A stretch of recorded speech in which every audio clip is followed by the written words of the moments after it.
Estamos de volta, senhores, com o nosso terceiro bloco, a nossa terceira parte, tá?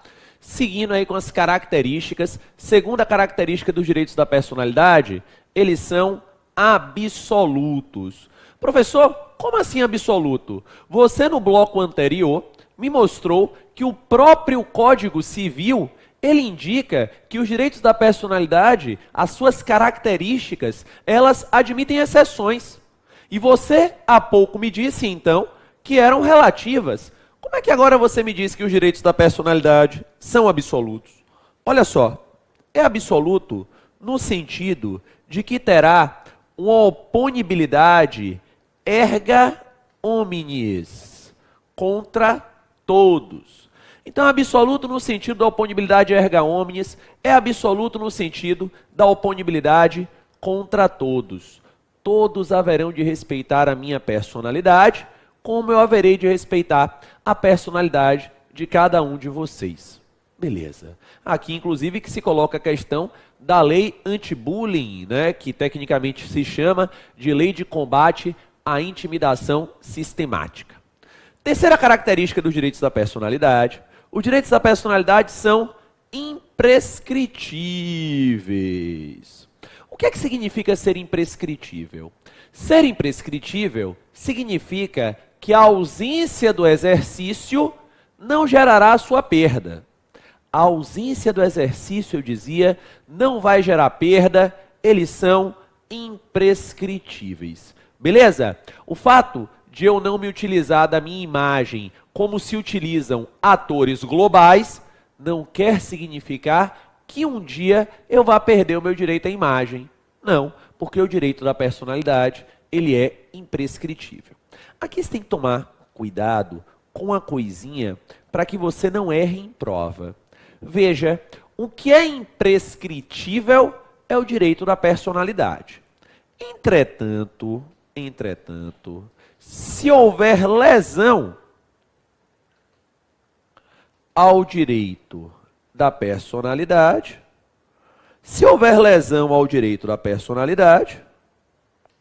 nascerá para mim uma pretensão de reparação civil. E esta pretensão de reparação civil se submete ao prazo prescricional de 3 anos, tá? Ela se submete ao prazo prescricional de 3 anos. Beleza? É o que me diz o 206, parágrafo 3º, inciso 5 do nosso queridíssimo Código Civil. Acompanhou aí? Então, o que prescreve não é o direito da personalidade, mas sim a pretensão de reparação civil. Dá um exemplo, professor. Imagine você que alguém se utiliza indevidamente da minha imagem no dia de hoje. Ora, a partir do momento em que há uma utilização indevida da minha imagem, houve uma lesão ao meu direito da personalidade. Nasceu para mim uma pretensão de reparação civil. E eu terei 3 anos contados da data de hoje para requisitar esta reparação. Se passar o prazo, eu terei a prescrição. Tranquilo? Quarta característica dos direitos da personalidade. Os direitos da personalidade são vitalícios. Lhe acompanharão durante a sua vida. Olha só, você viu hoje mais cedo comigo, né, quando a gente conceituou os direitos da personalidade, bloco anterior, está aí na sua tela, que os direitos da personalidade, eles objetivam proteger a personalidade jurídica. Beleza. Se eles objetivam proteger a personalidade jurídica, obviamente que eles são vitalícios, porque a personalidade jurídica você adquire do seu nascimento com vida e você perde no momento da sua morte. Então, os direitos da personalidade, eles são vitalícios.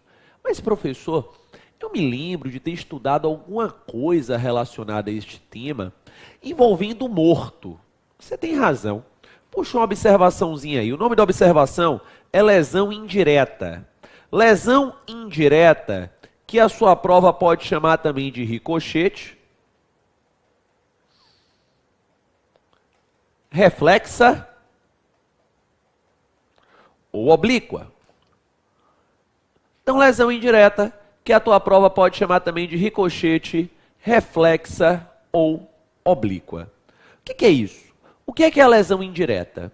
Ela se configura quando, na tentativa de lesar a personalidade do morto, acaba-se por lesionar a personalidade de alguém que está vivo.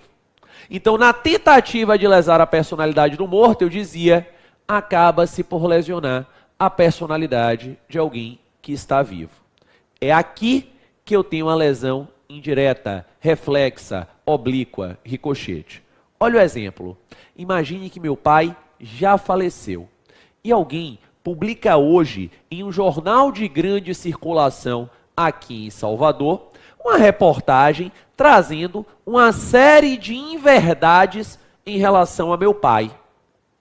Ora, meu pai já faleceu. Esse jornal, essa reportagem, ela não vai conseguir lesionar a personalidade de meu pai. Afinal de contas, se meu pai já morreu, obviamente, então, que a sua personalidade deixou de existir. Não há como você violar algo que não exista. Seria um crime impossível. Beleza. Entretanto, ao tentar lesionar a personalidade do morto, acaba-se aí lesionando a minha personalidade, dos meus irmãos, da minha mãe, de forma reflexa, oblíqua, ricochete, diante da minha ligação com meu pai. Professor, quem tem legitimação para pleitear esta lesão indireta? O artigo 12, parágrafo único do Código Civil trata, tá? Diz lá, cônjuge sobrevivente, vou botar aqui embaixo que é mais fácil, ó. Cônjuge sobrevivente, ascendentes e descendentes, que são os parentes em linha reta, e os colaterais até quarto grau. Quem é? Colateral de segundo grau é o irmão. Colateral de terceiro grau são os sobrinhos e os tios. Colateral de quarto grau, nós temos aí primo, tio-avô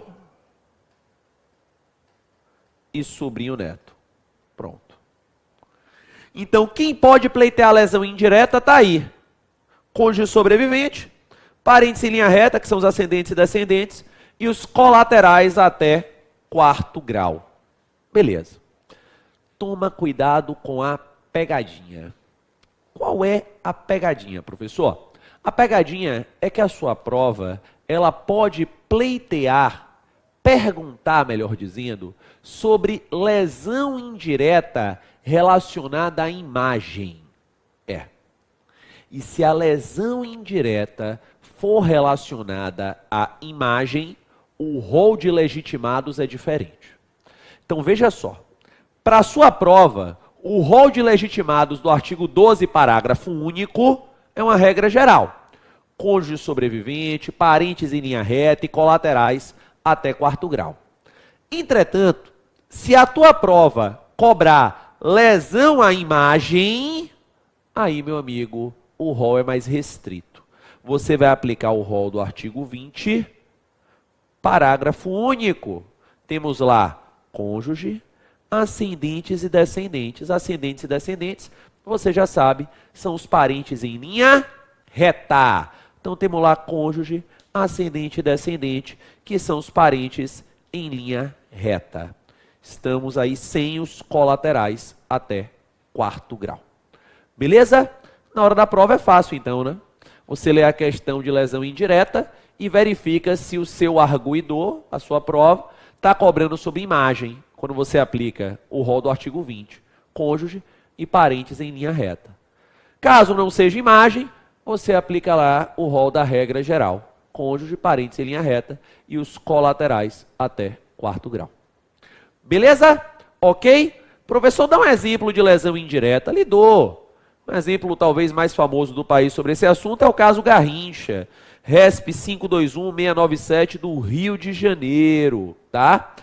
O Garrincha, um exímio jogador de futebol, morreu por complicações decorrentes do álcool, tá? Era alcoólatra, e um jornalista carioca publicou uma biografia do Garrincha.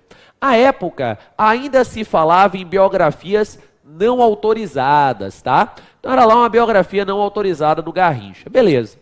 Lá pelas tantas no livro, o jornalista carioca nos diz que o Garrincha tinha um pênis avantajado. Isso está lá expresso na biografia publicada. Ora, os lesados indiretos não gostaram. A ex-mulher do Garrincha, a Elza Soares, tá? E os filhos do Garrincha não gostaram e ajuizaram a ação, requisitando essa lesão indireta. Trágico, para não dizer cômico, é o ministro César Asfor Rocha procurando qual direito da personalidade havia sido aí lesionado, ainda que indiretamente. Primeiro disse o ministro que não houve lesão à imagem. Não. Não teve lesão à imagem. Por quê? Porque não há uma foto retratando o fato. Digo eu de cá, graças a Deus, né, que o livro nos poupou dessa cena dantesca. Ok. Segue o ministro dizendo que não houve lesão à honra. Então ele diz, não teve lesão à honra. Por que não teve lesão à honra? Porque dizer no Brasil que alguém tem um pênis avantajado é mérito e não demérito. Faz sentido, né? Fecha o ministro dizendo que houve lesão à privacidade. Por que lesão à privacidade, professor? Houve lesão à privacidade porque é uma informação que não tem nenhuma relevância jornalística, né? Nenhuma relevância jornalística.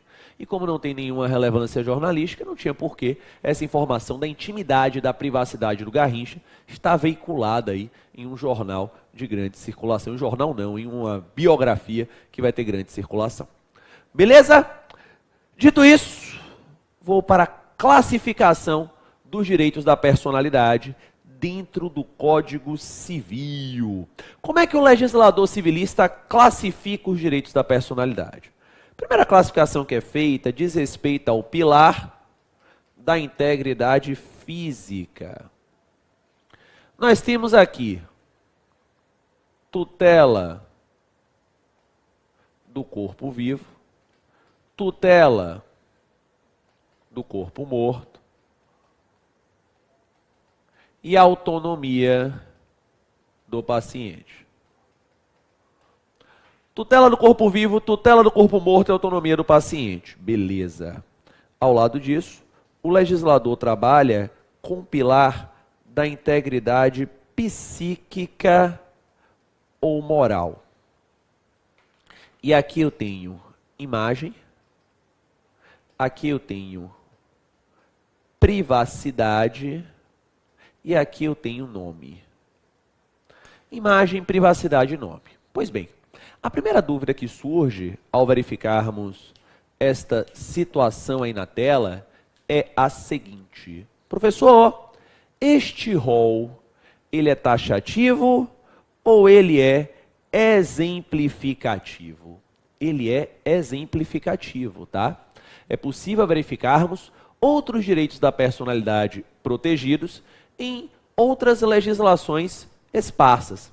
Exemplifico aqui com a Lei 13.185 de 2015, inclusive já referida na aula de hoje, não expressamente pelo número, né, mas pelo seu tema, que é a Lei Anti-Bullying, a Lei de Combate à Intimidação Sistemática, tá? Trata-se de uma norma que, em certa medida, protege a personalidade, lógico. Então o rol não é taxativo, o rol é exemplificativo. Mas a tua prova vem, obviamente, cobrando os direitos da personalidade que estão estampados no Código Civil.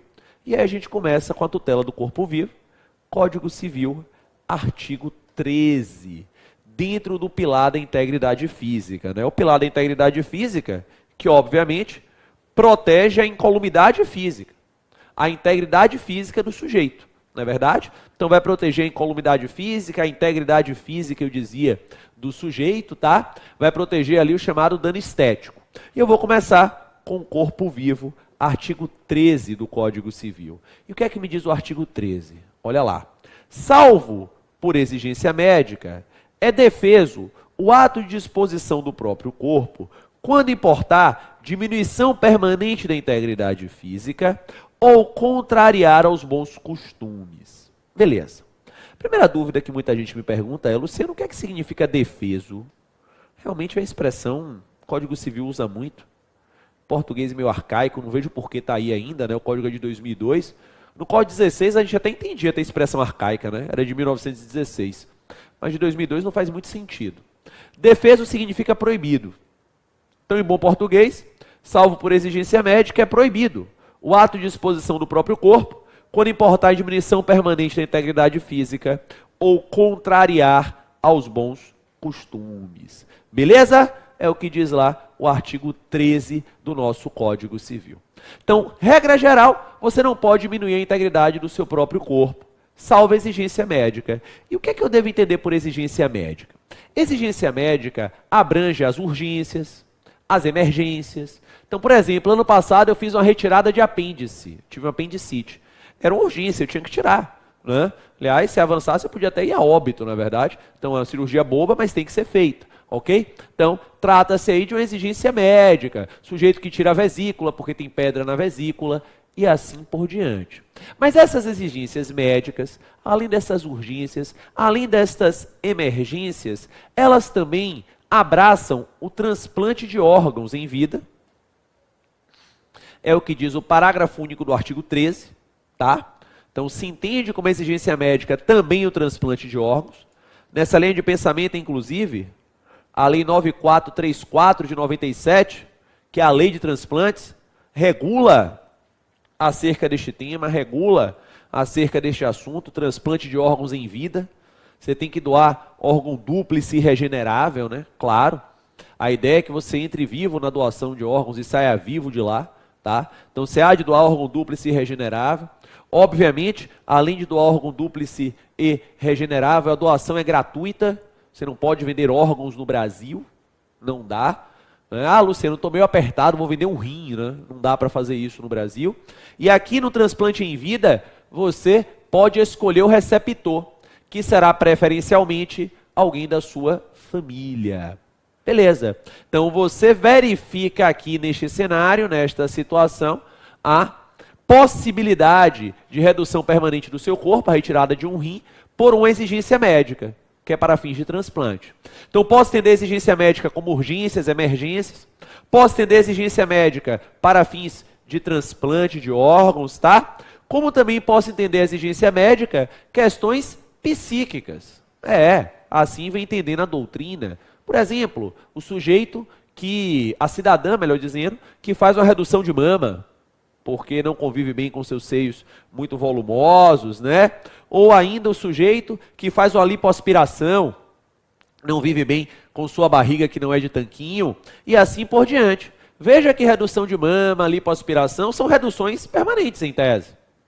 Eu digo em tese porque às vezes o sujeito que faz lipoaspiração depois reencontra o peso perdido, né? Mas em tese, são reduções, eu dizia, permanentes, não é verdade? E são permitidas sob o viés da exigência médica, ok? Sobre tatuagem, uma pergunta que muitos me fazem no plantão de dúvida, diz a doutrina que é viável por se ligar aos bons costumes, estando no permissivo final da redação do artigo 13. Além da tutela do corpo vivo, Código Civil, agora no artigo 14, protege a tutela do corpo morto. Está lá no artigo 14. E o artigo 14, ao promover aí a proteção, a tutela do corpo morto, nos diz que é válida, com objetivo científico ou altruístico, a disposição gratuita do próprio corpo, no todo ou em parte, para depois da sua morte. Está lá no artigo 14 do Código. Então, eu posso deixar com finalidade científica ou altruística os meus órgãos para fim de doação de órgãos, ou o meu corpo para fim de estudos na Fiocruz. É plenamente possível, desde que eu faça de forma gratuita e tenha finalidade científica, ou altruística, tá? Detalhe, no que tange ao transplante de órgãos, aqui também, no transplante pós-mortem, é regulado pela Lei Especial 9434 de 97, tá? Aqui continua sendo necessária a gratuidade.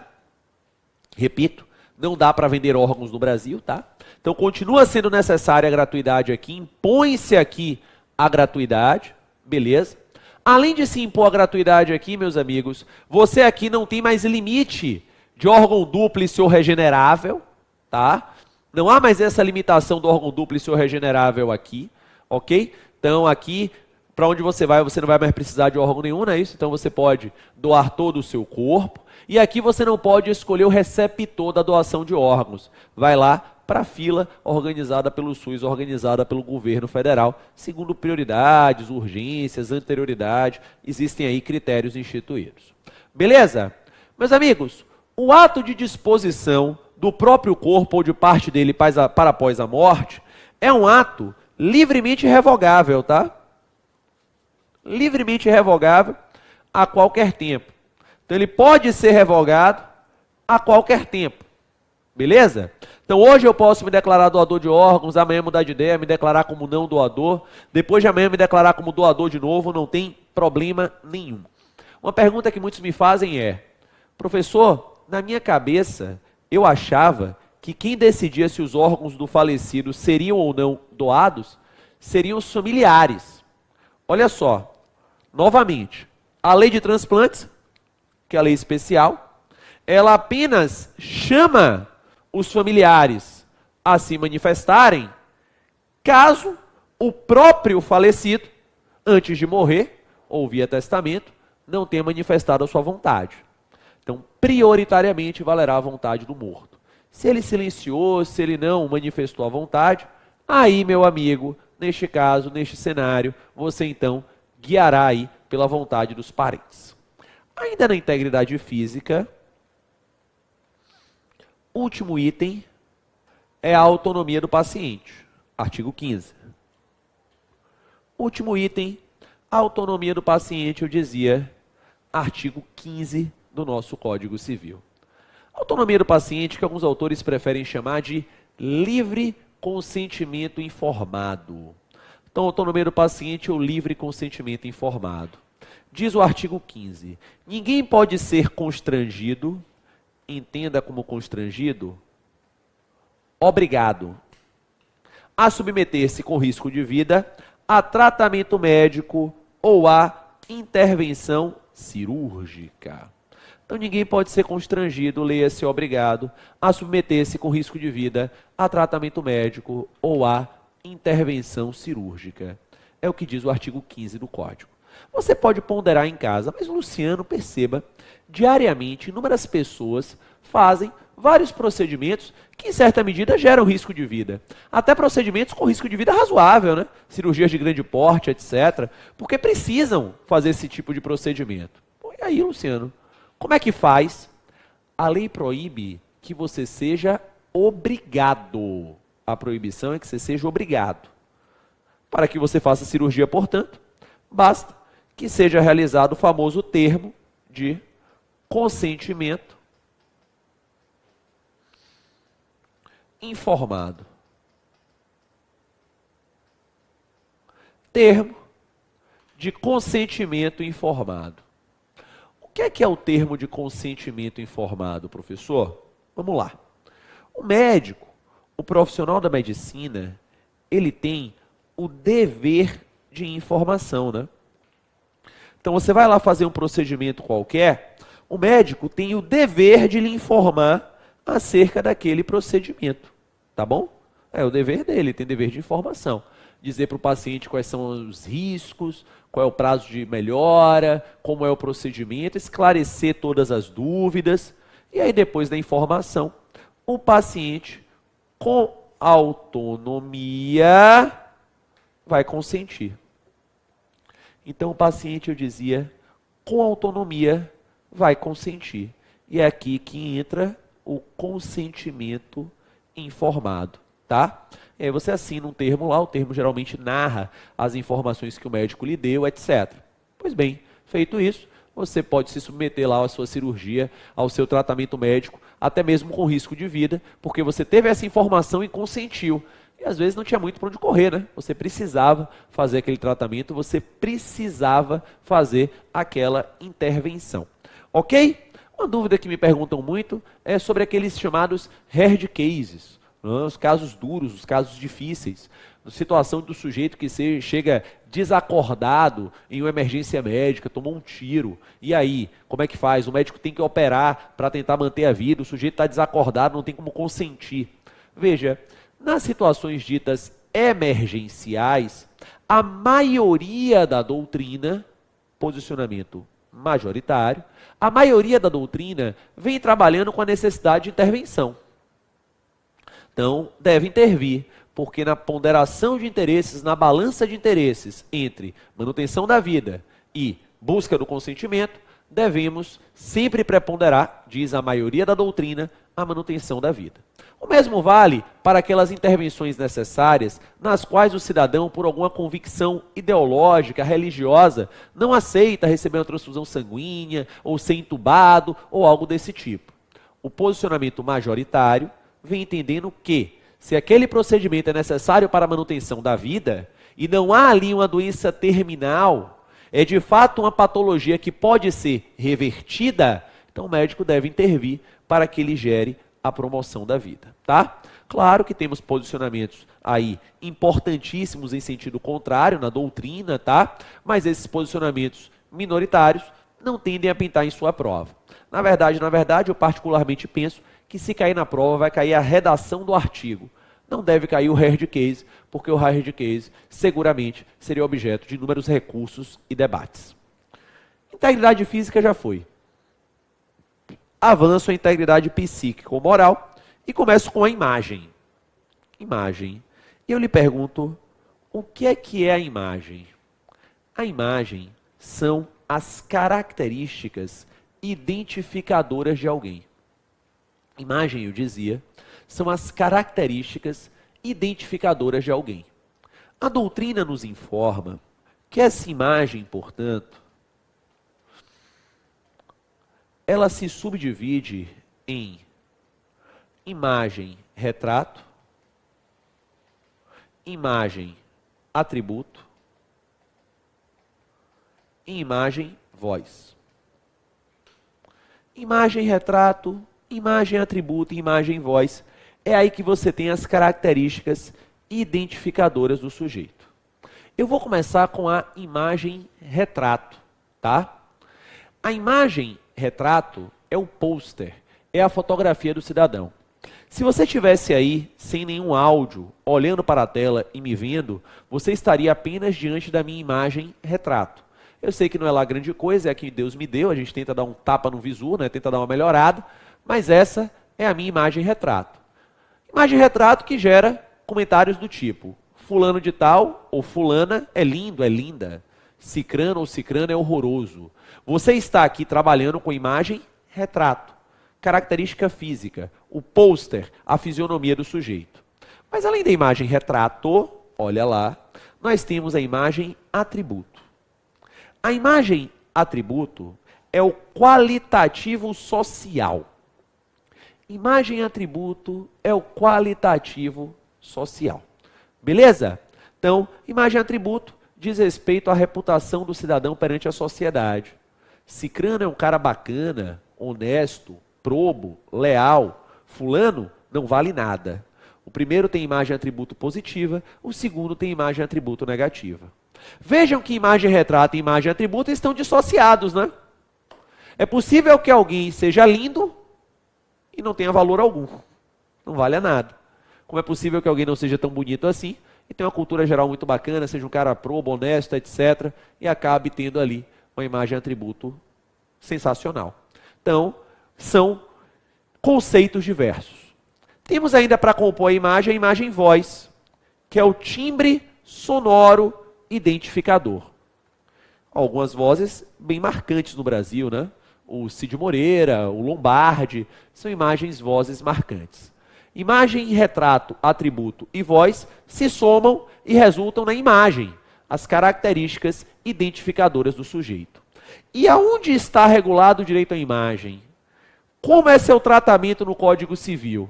Este é o tema do próximo bloco. Até daqui a pouco.